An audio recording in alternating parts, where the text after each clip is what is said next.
Bharat Ratna doctor Bhimrao Ambedkar को कोटि कोटि नमन। ये कार्यक्रम डॉक्टर भीमराव अंबेडकर के जीवन पर आधारित है, जहां भारत की जनता के प्रति उनके योगदानों को पूरी सजगता से चित्रित और रेखांकित करने का प्रयास है। कार्यक्रम में दिखाई गई घटनाएं लब्ध प्रतिष्ठ पुस्तकों से ली गई हैं। इस कार्यक्रम के जरिए चैनल की ओर से एक विश्वसनीय, सजग और सकारात्मक प्रयास है कि डॉक्टर बाबा साहेब भीमराव अंबेडकर के जीवन की संघर्ष यात्रा एवं गौरव गाथा पूरे आदर के साथ घर घर पहुंचे और उनके योगदानों से सभी संपूर्णता में परिचित और आह्लादित हों।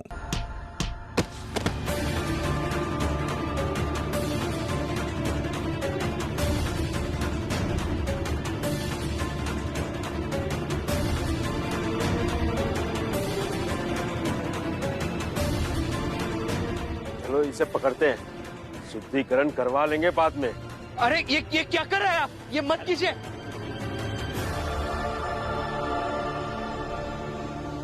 मन ही मनोरथ छाड़ी दे, तेरा किया न हो। पानी में घी कसे तो रूखा खाई न को।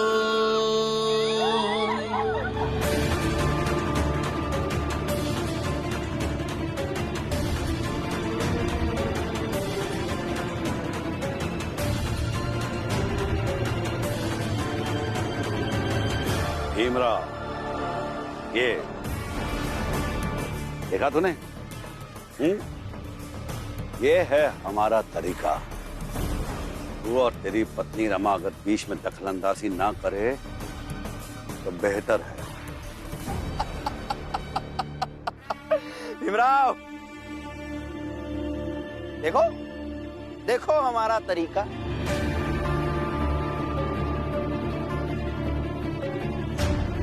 ये क्या किया आपने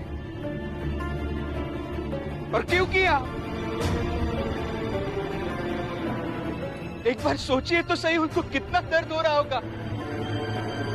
नहीं, हम सही हैं। ये हमारे पति हैं। ये मेहनत करते, पैसे कमाते हैं, तो अगर कभी गुस्सा आया तो मार भी सकते हैं। ठीक वैसे ही जैसे बचपन में हमारे माँ बाप मारते, तो इनको भी उतना ही अधिकार है कि हमें मार सकते। हाँ, आखिर शादी के बाद एक औरत का पति ही तो उसका अभिभावक होता है ना? शादी के बाद पति अभिभावक कैसे हो सकता है? मंदबुद्धि, पहली बार सही सवाल किया है इसने। कमाल की बात यह है कि ये सवाल उसी विषय का है जिसे पढ़ने के लिए तू ये तख्ती लेकर घूम रहा है। तो जा और ढूंढ इस सवाल का जवाब। शादी के बाद पति अभिभावक कैसे हो जाता है? चलो, अभी हमारे चरण स्पर्श करो।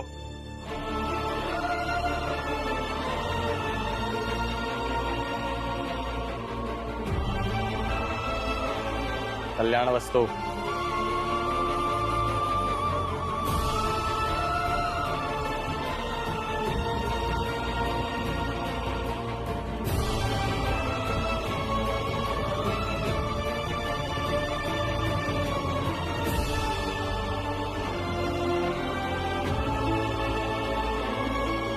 आपने जो कुछ भी किया है अभी गलत किया है। एहसास होगा, एहसास होगा आपको, नहीं तो आप सबकी आने वाली पीढ़ियों को एहसास होगा। अच्छा, तो अब तू हमें एहसास करवाएगा? चलो भाइयों, हम इसकी चाल में चलते हैं और वहाँ चल के समझाएंगे कि हम कैसे रहते और कैसे रहेंगे। हाँ, बिल्कुल सही कह रहे हो। देखते हैं कौन रोकता है हमें और कौन समझाता है। चलो भाइयों, चलो।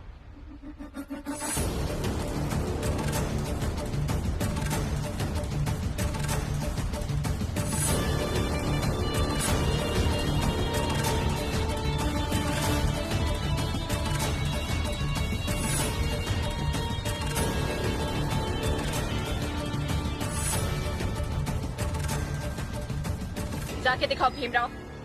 अगर तुम्हारी पत्नी हमारी जिंदगी में दखल दे सकती है तो हम भी तुम्हें रोक सकते हैं। जाके दिखाओ।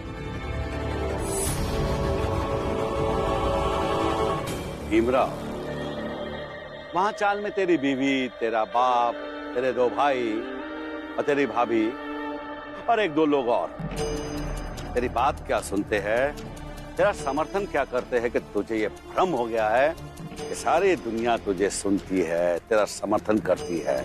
बेवकूफ है तू।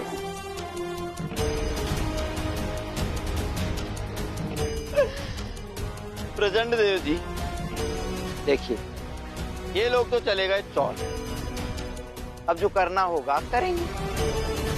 लेकिन कमाल की बात ये होगी, ये भीमराव अब क्या करता है? चौल जाकर ज्ञान देता है या कॉलेज जाकर पढ़ता है? चाल जाऊंगा। चाल में मेरे बाबा, मेरी बुआ, मेरी पत्नी, मेरी भाभी, सब लोग हैं। मैं अगर वहां नहीं भी गया तो उनके साथ कुछ गलत नहीं होगा, लेकिन फिर भी मेरी जिम्मेदारी बनती है, इसलिए मैं चाल जाऊंगा। और फिर कॉलेज शुरू होने से पहले कॉलेज भी पहुंच जाऊंगा, ये जानते हुए भी कि गुरुजी आज भी मुझे नहीं पढ़ाएंगे।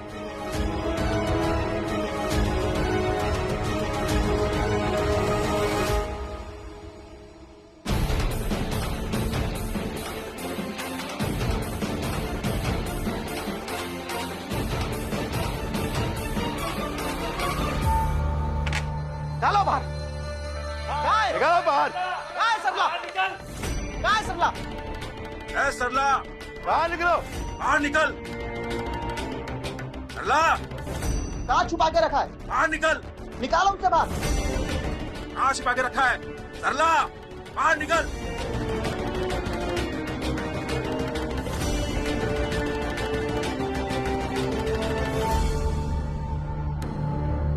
कौन है रमा भाई जो हमारे समाज की औरत को यहाँ लेके आई है? मैं हूँ रमा।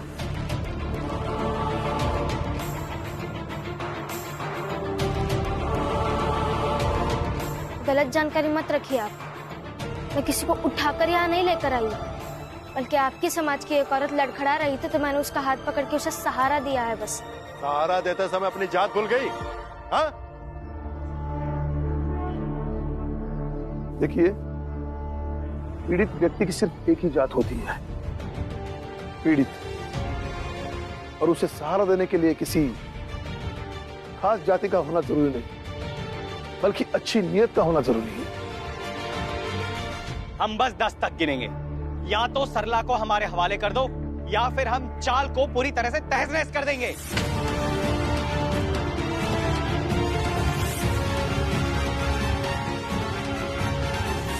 ऐसे कैसे चाल को तहस-नहस कर देंगे?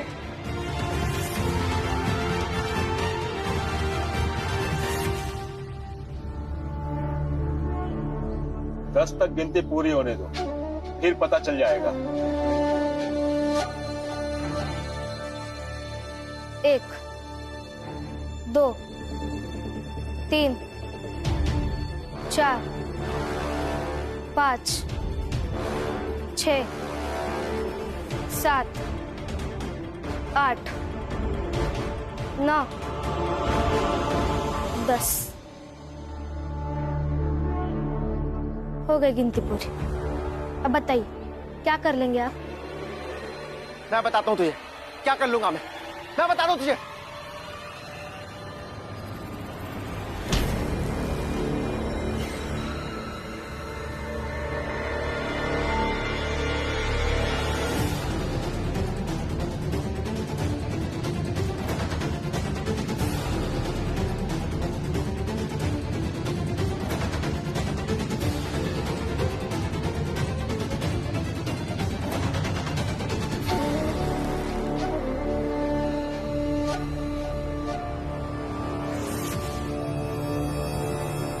पत्नी है मेरी।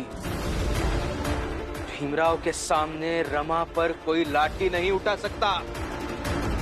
छोड़, छोड़। नहीं छोड़ूंगा। लगाइए ताकत, छुड़वा लीजिए। छोड़, नहीं छोड़ूंगा। मारो इसे।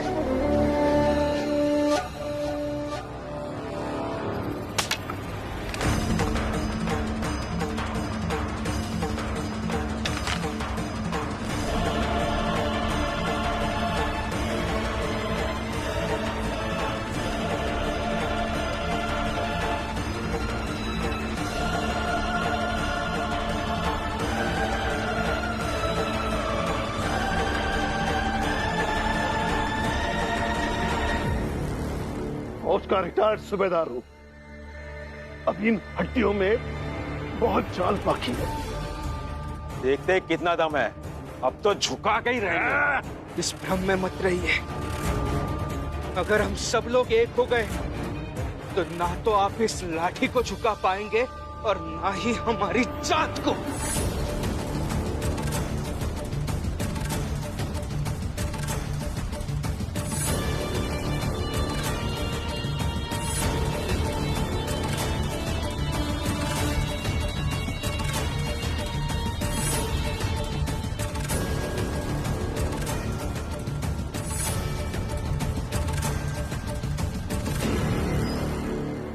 रुक जाइए आप लोग, मैं फैसला करती हूँ। क्या फैसला लोगी तुम?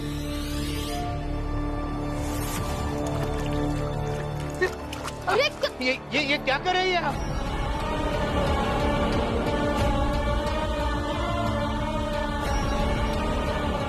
अगर मैं नहीं रहूंगी तो ये झगड़ा भी नहीं होगा। क्या? ऐसा मत कहिए। देखिए, ये सब मत कीजिए। जीवन से बढ़कर कुछ भी नहीं होता। आपने कुछ नहीं किया तो आप जान के देंगे। ऐसा मत कीजिए, आप क्या कर रही है? नहीं रमा, मेरा मर जाना ही अच्छा है, फिर ये झंझट भी नहीं रहेगा। ठीक है, फिर जब झंझट आपके और इनके बीच का है तो तेल और आग के खेल में इन्हें भी शामिल कर लीजिए। अपने साथ साथ इन्हें भी जला दीजिए। कैसी बातें कर रही हो तुम रमा?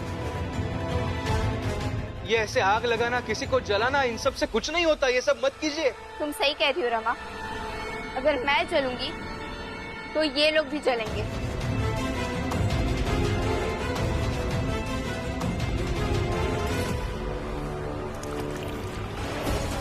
ये क्या कर रही है आप?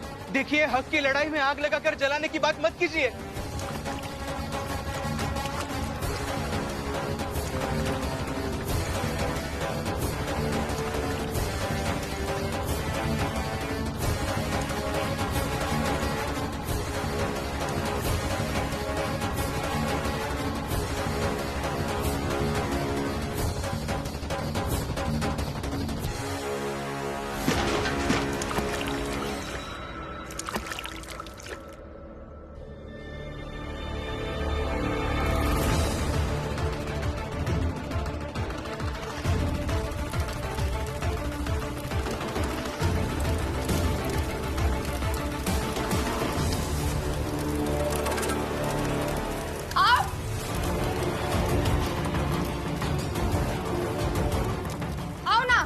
लेकर जाओ सब मुझे अपने साथ, लेकर जाओ।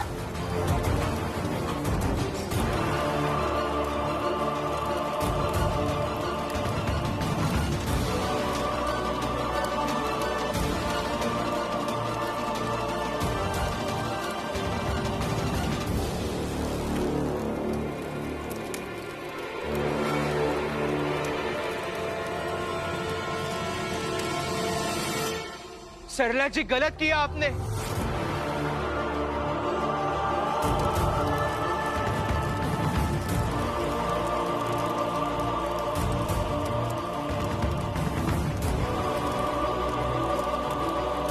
ये अभी आपने जो कुछ भी किया ना, बिल्कुल गलत किया।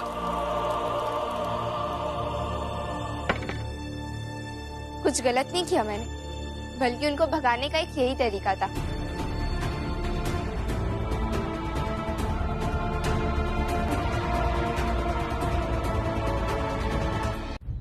सरला जी जब तेल का डिब्बा लाई तभी मैं समझ गई थी कि ये क्या करने वाली है। भीम, अब समझ में आया? सरला ने ये सब जानबूझकर किया ताकि उसके सास ससुर यहाँ चाल में आके नौटंकी ना करें। लेकिन वैसे सही समय पे सही फैसला लेके आज आपने बहुत हिम्मत का काम किया है। हाँ, मुझ में इतनी हिम्मत इसीलिए आई क्योंकि रमा ने मुझे समझाया कि हर समय चुप रहकर पीछे हटकर जीना सही नहीं। और आज पहली बार मैं आगे बढ़ी और वो लोग पीछे भाग गए।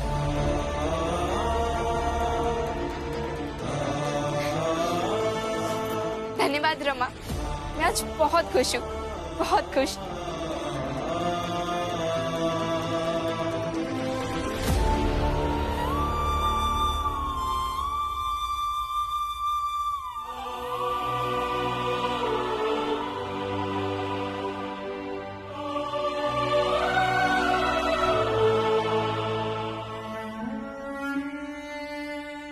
ये सब उस रमा और भीमराव की वजह से हुआ है। मैं उन दोनों को छोड़ूंगा नहीं। क्या हुआ? तुम लोग इतने परेशान क्यों हो? मैं पागल हो गई है मेरी बहू। हम सब के ऊपर तेल फेंककर आग लेकर दौड़ी हमारे पीछे। कह रही थी अगर मैं जलूंगी तो ये सब भी जलेंगे। और आप लोग ये सुनकर भाग आए, हाँ?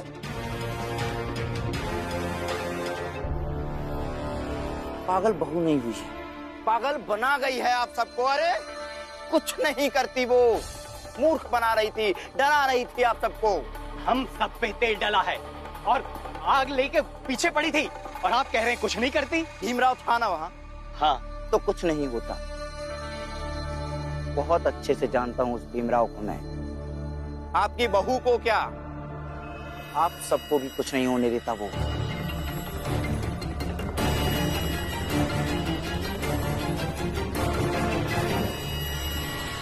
का मतलब उसने हम सबको बेवकूफ बना दिया। हाँ।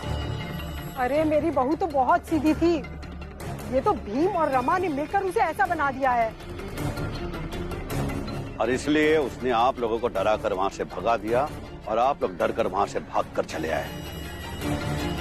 कोई बात नहीं, एक काम करो, अब आप लोग उसे डरा कर घर वापस ले आओ। मतलब? ऐसा डर? मैं कुछ समझा नहीं। एक औरत का सबसे बड़ा डर यह होता है कि उसका पति कहीं उससे छिन ना जाए। आप लोग एक काम करो, आप लोग उसके पास जाओ और कहो कि कल शाम तक अगर वो नहीं आई तो आप लोग अपने बेटे की दूसरी शादी करवा दोगे।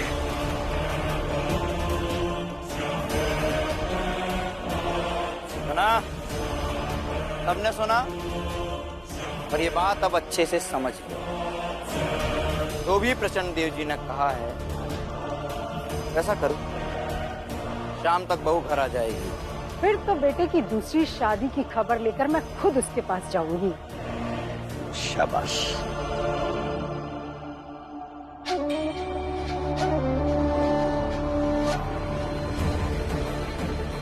तब तक मैं कॉलेज जाता हूँ। भीम को लेकर ड्रामा तो वहां भी चल रहा है ना।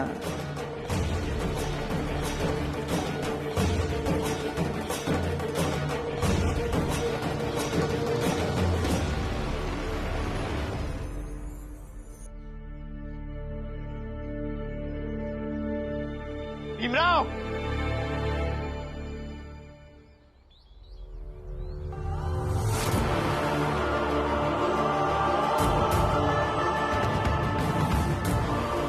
कल भी समय पर इसी कॉलेज में आऊंगा, फिर चाहे ये लोग मुझे पढ़ाए या ना पढ़ाए।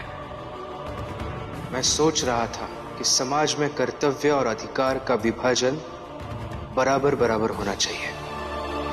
संतुलन के लिए कर्तव्य और अधिकार पूरी तरह से परिभाषित हो और समाज का हर आदमी उसे समझे।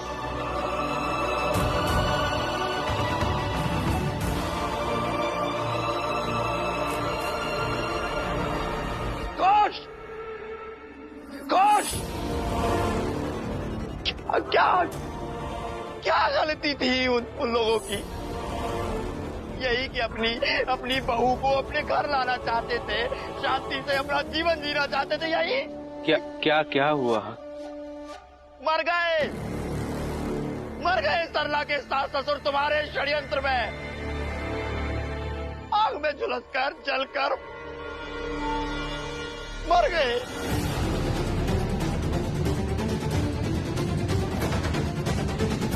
मर गए? नहीं, मारे गए हैं तुम्हारे द्वारा भीमराव।